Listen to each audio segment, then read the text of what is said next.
In the last lesson, we learned two letters, A and K. These letters are true friends, meaning that they look and sound like their English counterparts. In this lesson, we'll continue our study of the Russian alphabet by learning the three remaining true friends.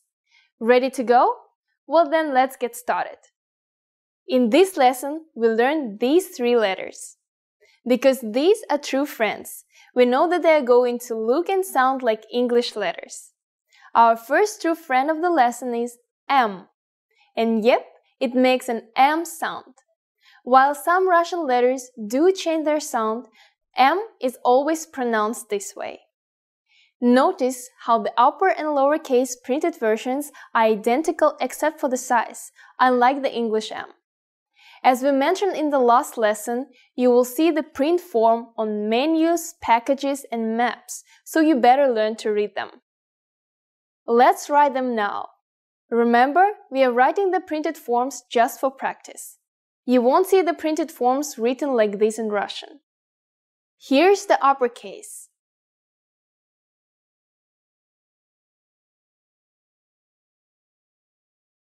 And the lowercase.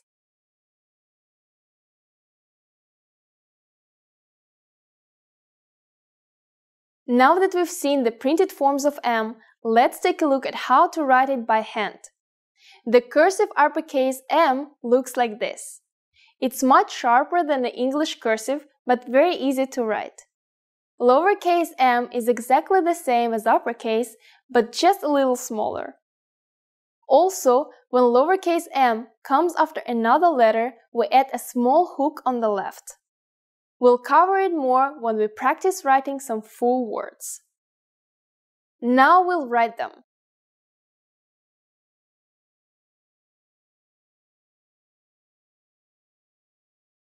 Uppercase M is a single stroke, so you can connect easily to the next letter without lifting your pen or pencil.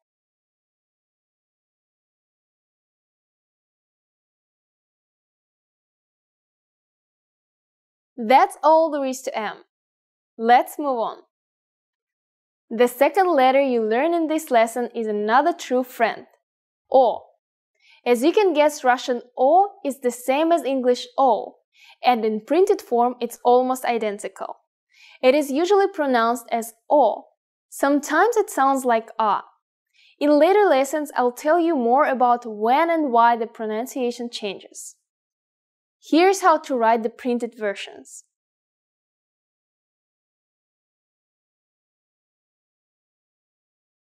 And the lowercase.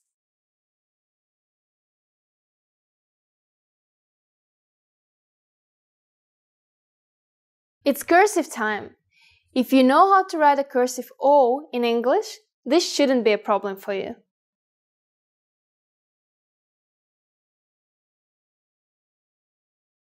O is a single stroke, so you can connect easily to the next letter without lifting your pen or pencil. As for the lowercase o, it's exactly the same but slightly smaller.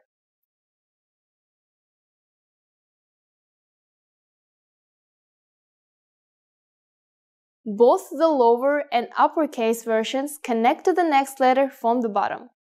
Now let's finish up this lesson with our very last true friend, O. Our final true friend is the letter T. The Russian T acts just like the T in English. In the printed version, both the upper and lowercase letters look like uppercase English T's, but with the different sizes. Here's how to write the printed versions.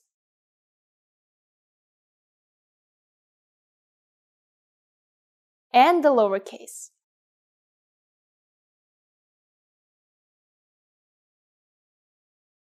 As for the cursive versions, this one is a bit more difficult. The uppercase version looks like this. As you can see, it's not similar to the printed form or English cursive styles. If you thought uppercase was difficult, well, sorry, lowercase t is no easier. It looks a lot like a handwritten English M.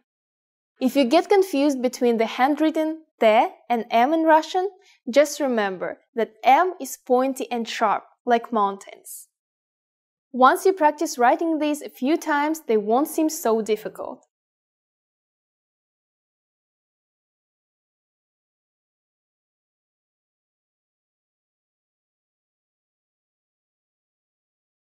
Te consists of 4 separate strokes, and you pick up your pen before writing the next letter.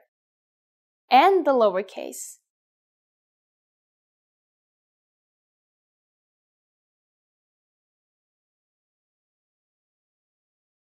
Okay, well done! I think you're ready to learn some new words. Can you read it? It's pronounced tam. This is the word for there in Russian. Now let's practice writing it.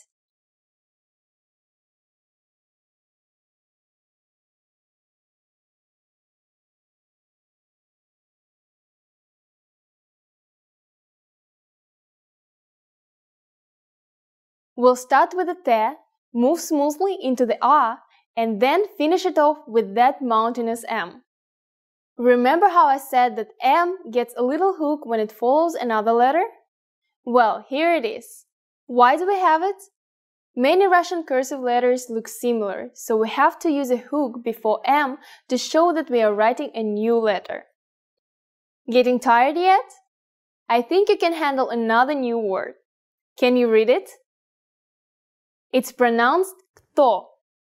You just learned the word for who in Russian. Time to write it.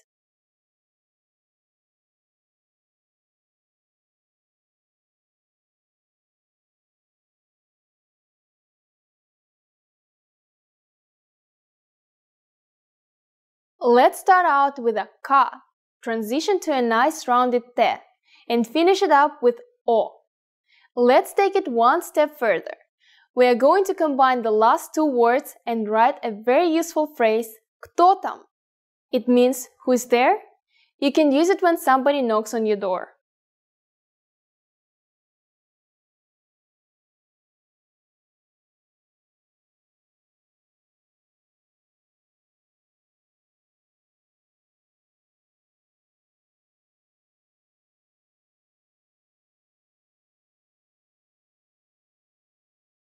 Start with kto, except with a capital K this time. Now follow it up with tam. Don't forget the hook. And of course we'll end the question with a question mark. It's done.